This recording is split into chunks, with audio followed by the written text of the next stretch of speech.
বায়ুদূষণ কমানোর দৃষ্টান্ত স্থাপন করেছিল রাজশাহী। আন্তর্জাতিকভাবে পরিচ্ছন্ন নগরীর স্বীকৃতিও অর্জন করে এই মহানগরী। সেই রাজশাহীতে এখন দূষণ, ভাঙাচোরা পথঘাট আর ময়লা আবর্জনার দুর্গন্ধে অতিষ্ঠ নগরবাসী। রাজশাহী বিভাগীয় প্রতিনিধি বদরুল হাসান লিটনের তথ্য ছবিতে desk report. Colour expert, George sap এবং মাইল্ড অন হ্যান্ডস টেকনোলজি সমৃদ্ধ অরিক্স ক্রিস্টাল ওয়াশ আপনার লন্ড্রি এক্সপার্ট। বিশ্ব স্বাস্থ্য সংস্থা ও দ্য গার্ডিয়ানের 2016 সালের প্রতিবেদনে বলা হয়েছিল 2014 থেকে 2016 সময়কালে রাজশাহীতে বাতাসে ভাসমান ধূলিকণার পরিমাণ 67 কমে গিয়েছিল।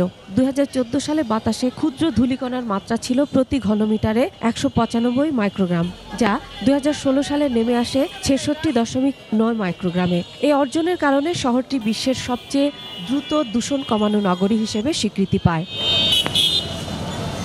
সেই রাজশাহী বর্তমানে দূষণের শীর্ষে উঠে এসেছে।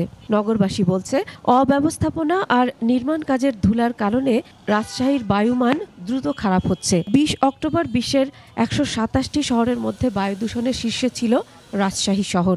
সেখানে বাতাসে ক্ষুদ্র ধূলিকণার মাত্রা ছিল প্রতি ঘনমিটারে 167 মাইক্রোগ্রাম। 6 নভেম্বরও একই অবস্থায় ছিল বাতাসে ধূলিকণার পরিমাণ।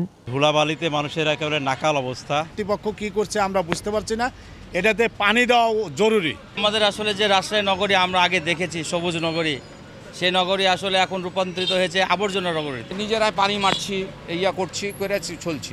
রাজশাহী নগরীকে দূষণমুক্ত ও পরিচ্ছন্ন রাখতে ব্যর্থ হচ্ছে সিটি কর্পোরেশন। বেহাল অবস্থা সড়কগুলোর। সকাল থেকে রাত পর্যন্ত নগরী জুড়ে থাকছে যানজট।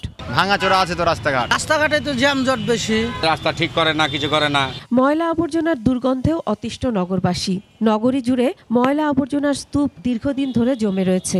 নির্মাণ কাজের ঠিকভাবে সমাপ্ত না হওয়ার কারণে রাজশাহী শহর একটা আবর্জনা স্তূপে পরিণত হয়েছে। সরকারি বেসরকারি নির্মাণ কাজ চলমান থাকায় বাতাসে ধূলিকণা বেড়েছে বলে জানায় সিটি কর্পোরেশন। যে সমস্ত জায়গায় ব্যাপক উন্নয়নমূলক কাজ হচ্ছে সেগুলো জায়গায় বাতাসে ধূলিকণা থাকবে।